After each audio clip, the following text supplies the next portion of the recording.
Hi there. Thanks for the responses on the other video about hydrogen cooking. I'm going to try it myself. It's completely possible. There's really no obstacle. It's just another gas, another fuel. I read into it, and basically you have some products that are now flexi fuel gas stoves, as you can call it.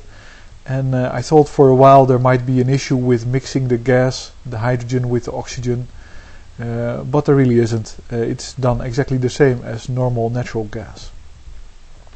So the only thing you need to cook on hydrogen is a big polyethylene bag that is of course airtight and pretty thick, a few nickel electrodes to split the water into hydrogen and oxygen, so you can store the hydrogen in the bag, which loses you about 10% of the energy, but that's not a problem. And then you have to be able to, at a later stage, feed the gas from the bag to your heating system or your cooking system. And the heating system is actually more interesting because that you can make a more integrated design. And you can cook on hydrogen, and you don't get any fumes that might make you sick or are poisonous, like carbon monoxide and carbon dioxide and nitrogen monoxide, all that shit. It's really a parade of obfuscation and misdirection in the energy field at the moment. And I wrote a piece about it yesterday because I came across an Israeli guy with the most horrible lecturing voice or manners. A guy named Luft.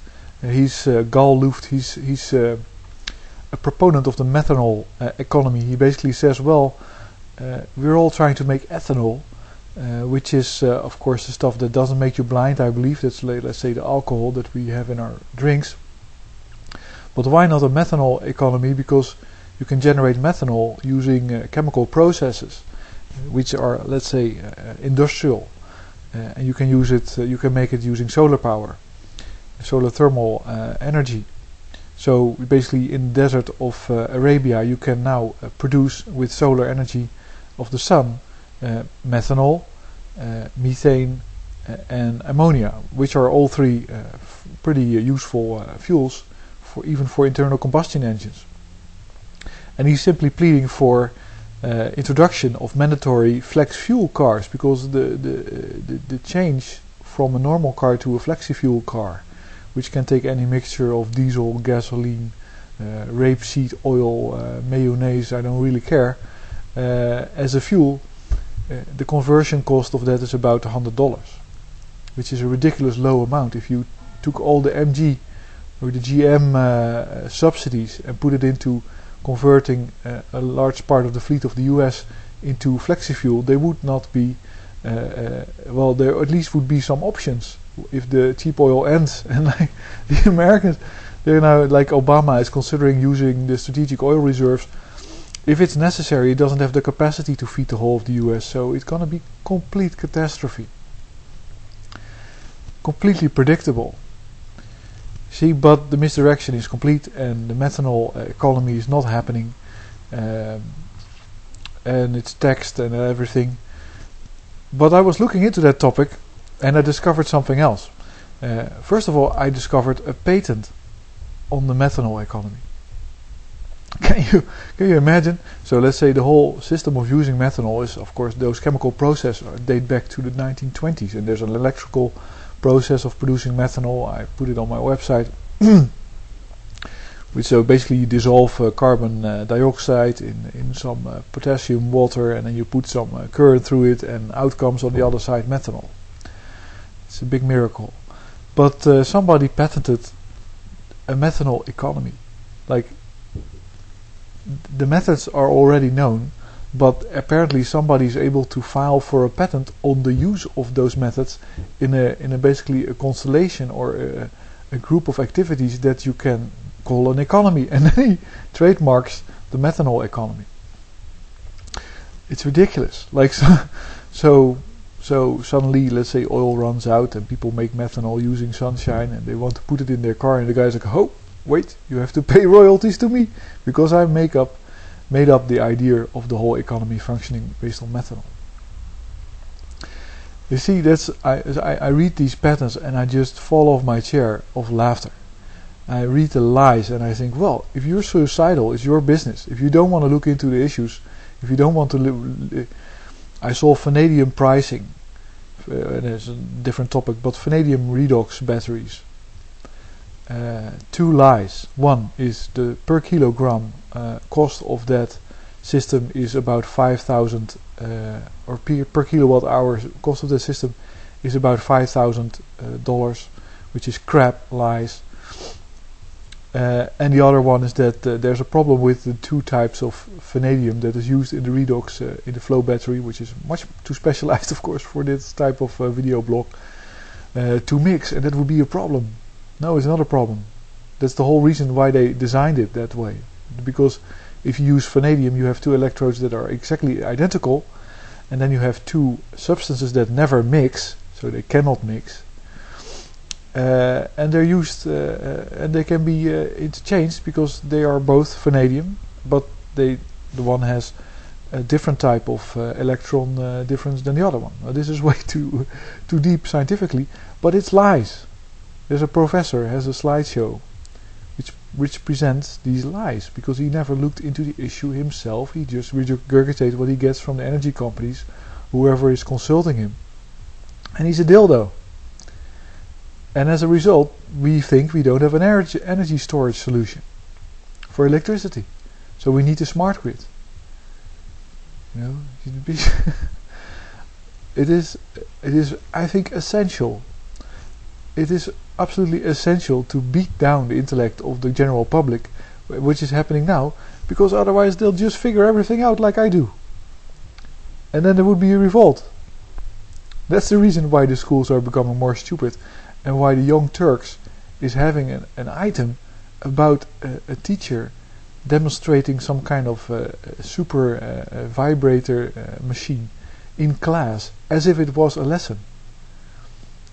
You know, if you really want to have your mind be sucked out by some corporate leech and turn into jelly, and you become a complete robot in the preferred totalitarian market that the corporations like, and they expressly said that, then please keep watching the mainstream media and keep believing that that life is all about all about having fun. No, life is about surviving.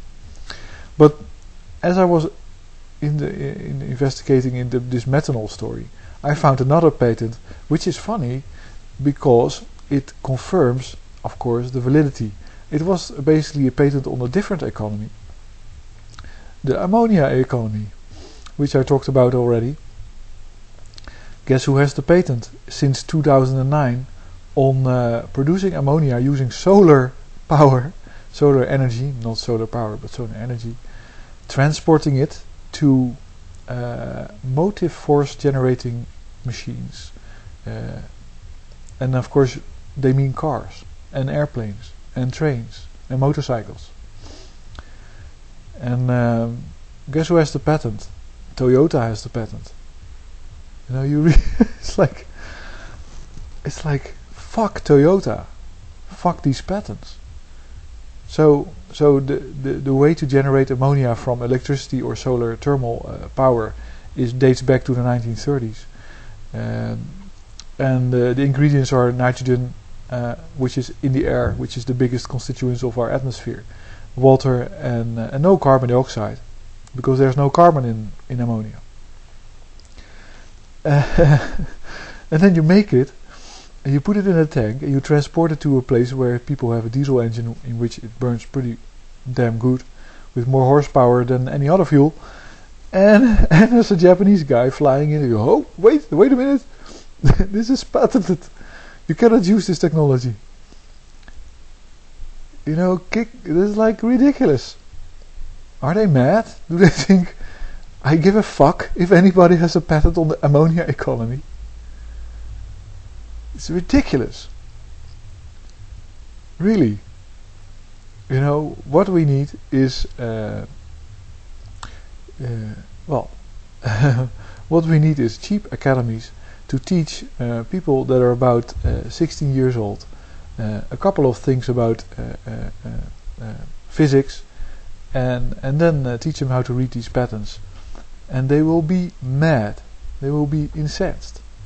I guess, if this knowledge, and this is, it's getting out.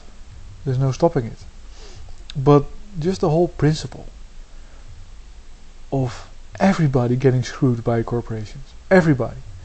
The children are being screwed because they're kept in the dark. The parents are being screwed because their children are being bombarded by marketing, so they have to buy all this stuff for the children, which destroys the ecosystem. Then the people in the schools are being screwed, the pupils, because they think they have to, the only thing they're pointed towards is sex.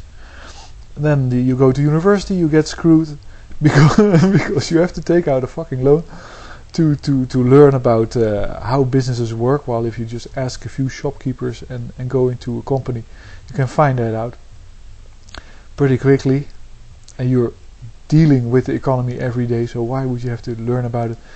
All the science is in books. You can learn it yourself. You don't need anything. I guess for medical school you do need some special, and for chemical, chemistry, and of course you need a laboratory, all that stuff. But my God, man, it's such bullshit. But so you end up having studied, being very optimistic about what's going to happen to you later, and it doesn't happen to you, so you're a bum. And then then the mass media promoting prostitution left and right says, well, you're a pretty girl, you might as well become a prostitute, there's no harm in that. So basically the dominant generation, which is about 40 to 50 years old, I have to be very quiet about this, or 50 to 60 years old, can abuse you. And then you become 50, 60 years old and you need a lot of medicine, and you can read in the New York Times that it is a big problem now for the pharmaceutical companies that 10 of the most used medicine are going to, the patents are going to expire, which they have extended for like way too long, and which they probably replaced multiple times by from generic drugs which were no longer patented into a new type of patented drugs. And now they can't find any other drug that can be patented anymore to put into the market to replace it, and they have the audacity, the daring, the anti-social blindness to put into the New York Times that it is a problem that they won't be able to reap $50 billion from the older people and the sick people that they are usually reaping. Why? Because their patent is expired. This is like another government that is taxing people, and they need this patent, of course, to get the patent in order. And I personally had a much more deep involvement in this patent madness, complete insanity. It's the last leg that the banking system is standing on, patent right. In the fact that Dutch politicians are bombarded with proposals to adopt a patent for trading electricity. And if they would have to design their system according to the patent, and then they would, in a way, grant monopoly right of operating the electricity trading system by the holder of the patent. And guess who is the holder of the patent? The energy companies. So they would basically be handing over the electricity economy, which of course is also a viable economy, because if enough people have solar panels on their roof, then there's an electricity economy that ensues, because I want to deliver electricity to my neighbor because I don't need it right now. They would deliver that economy in the hands of the energy companies, where of course the energy companies will turn it into a banking system using their smart grid. You see, and the only thing you have to do as a normal person, or people in politics, or somebody that is wonder, why would I give you something that I can figure out myself in an afternoon and give you the sole right to exploit it, Ammonia economy, you own it, fuck you. And I talked to somebody yesterday. I'm a little bit on a rant, but yesterday was Saturday, and I was talking about this and about the fact that much inventions are reinvented and de-invented in order to keep the status quo. And she says, "Well, you're like a guy calling in the desert," because usually what I tell them is pretty new. and I don't consider it at all. I'm I'm the go-to guy when the cheap oil runs out. That's what I am.